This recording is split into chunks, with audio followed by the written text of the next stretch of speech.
The biggest date the XRP community is waiting on right now is October 7th, when we're going to find out whether or not the SEC is going to appeal the decision in the Ripple SEC case. But something just happened earlier today that I believe gives us some fantastic insight on whether or not the SEC is ultimately going to appeal.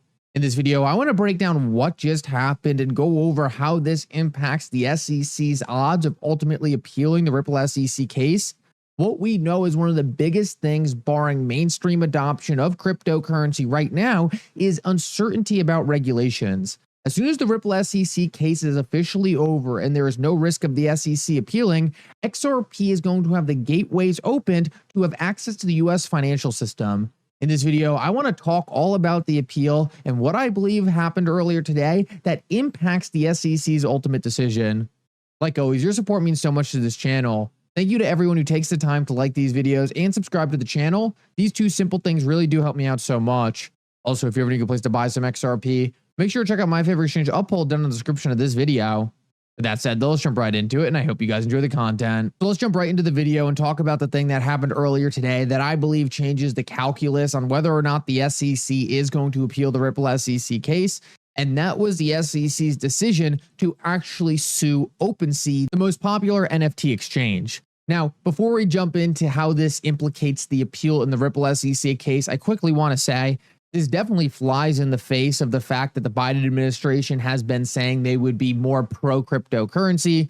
What we are seeing is lawsuits are still coming in from the SEC. It doesn't seem like their posturing has changed at all. So just like many people predicted, a lot of what we have heard from the Biden administration so far in terms of their pivot to be pro cryptocurrency seems to be nothing more than words. And in fact, they're still attacking this industry blatantly, just hoping no one will notice. So I want to make that clear because with the election around the corner and with a lot of people really just trying to vote for a party who's going to support the cryptocurrency industry, I think it's important that I at least bring it to your attention that despite the fact that the Democrats have said they would be pro-crypto, we're really not seeing that when it comes down to action. And in fact, it looks like they're just as hostile as ever. Now, this is pissing off a lot of people who are pro-cryptocurrency and pro the Democratic Party. I can see a lot of them flipping if actions like this don't reverse course. So ultimately, I do think it is good that we're getting more lawsuits in the interim because I believe this is going to put a lot more pressure on the Democratic Party or pressure on Gary Gensler not to appeal the Ripple SEC case. But that's really not the major factor I wanted to talk about in this video. Just wanted to bring it to your attention. The much more important reason why I don't think the SEC can ultimately appeal the Ripple SEC case is because the SEC is going to put a lot of its more important cases at risk. And I want to break down exactly how this is actually demonstrated in their thinking in going after someone like OpenSea. Right after the SEC went after OpenSea, Wendy O tweeted this out. XRP not being a security on the secondary market is very important for the entire crypto and NFT industry. And while I do think it's important, I think it's less important than Wendy might think. And I really want to get into how this completely changes the SEC's calculus on whether or not they appeal the Ripple SEC decision. So I actually responded to Wendy O. I said the issue is that the ruling in terms of the Ripple SEC case was in a district level court. So it does not set binding precedent for other courts. But if the SEC loses to Ripple in the Second Circuit, so if the SEC was to appeal the Ripple SEC case to the Second Circuit, it could create a binding precedent over the other courts, thus discouraging the SEC from appealing the Ripple case. So let me break that down. Right now, the SEC currently has a loss under its belt to Ripple on XRP trading in the secondary market at the district level court. The Second Circuit Court is above the district level court. Right now, the SEC is taking a bunch of players to court on secondary sales at the district level. So that's where they're taking OpenSea to court. That's where they're taking Kraken. That's where they're taking Binance. That's where they're taking Coinbase.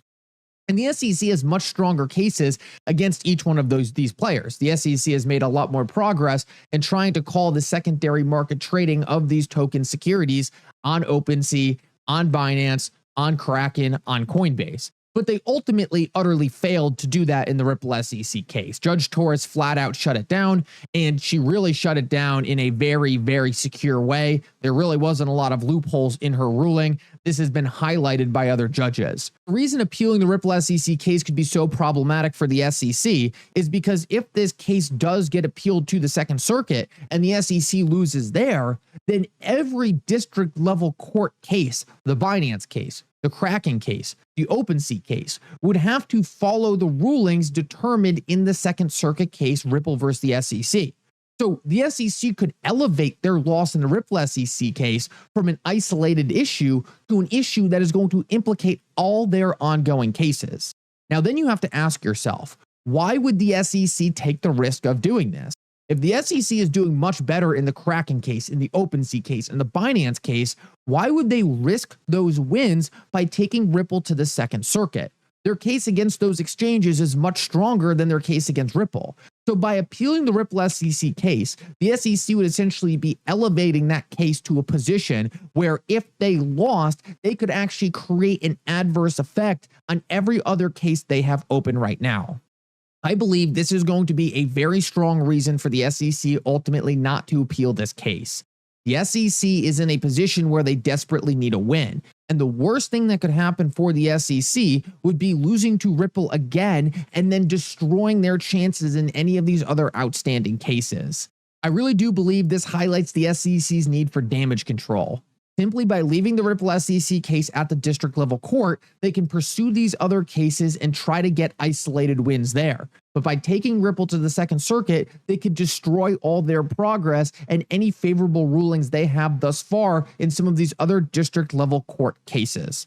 Now, with all that said, I want to make it clear, we do see other attorneys weighing in on this, and even Bill Morgan, who's been very fair on the side of both Ripple and the SEC, came out and said, I am increasingly less confident that the SEC will appeal the Ripple summary judgment decision if merely legal considerations are influencing the decision whether to appeal. Now, he goes into a bunch of stuff. A lot of it we just talked about, so I don't want to go through his entire thread, but it's so important to understand that he does make it clear that he doesn't think the right decision is for the SEC to appeal purely on a legal standpoint. What is he implying? Well, the SEC has made a lot of decisions throughout their entire last couple of years in regards to crypto that didn't make sense legally, but they still did it. A lot of people believe the SEC is heavily politically motivated. I would tend to kind of agree with that. And what it does is it really creates a scenario in which the SEC might just appeal the Ripple SEC case simply to slow down cryptocurrency adoption.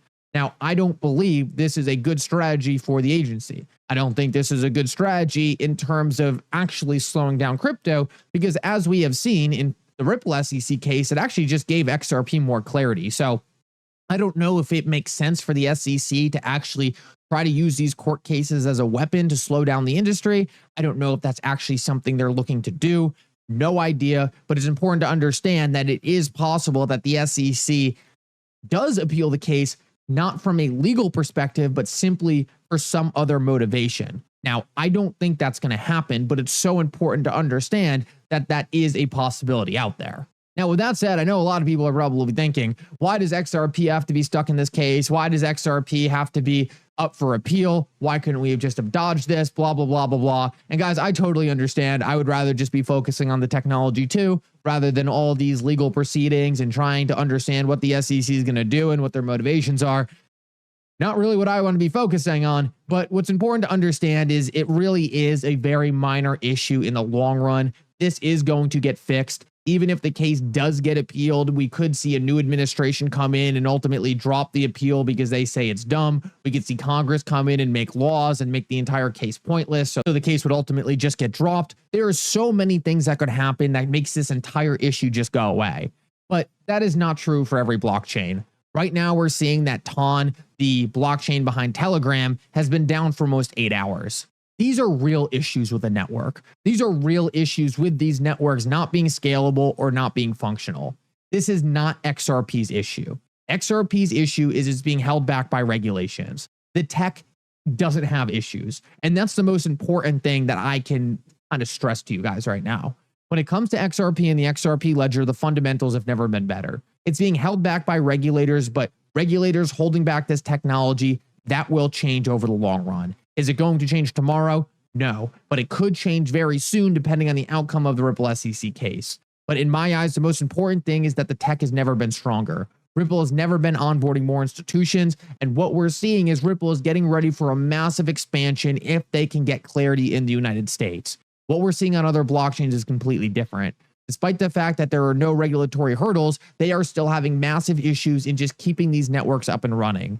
When the institutions take a look at what systems they're going to adopt when there is regulatory clarity, it's going to be things like blockchains going out, blockchains shutting down, centralization issues, restarts that are going to be massively important for institutions to consider. The fact that Ripple and XRP went through the entire case without slowing down one bit, blockchain was still up and running, Ripple landing more customers than ever, I think that shows a lot about how decentralized that system really is, and ultimately how robust the system is when it comes to institutional adoption. I just wanted to point this to your attention because I know over the past couple years, there's been so much focus on this Ripple SEC case. That issue is going to go away. It's going to get resolved. And I just want to make it clear when it comes to significant issues in the case, I really do think because XRP was deemed not a security very early on, the entire risk of the case was mitigated very early.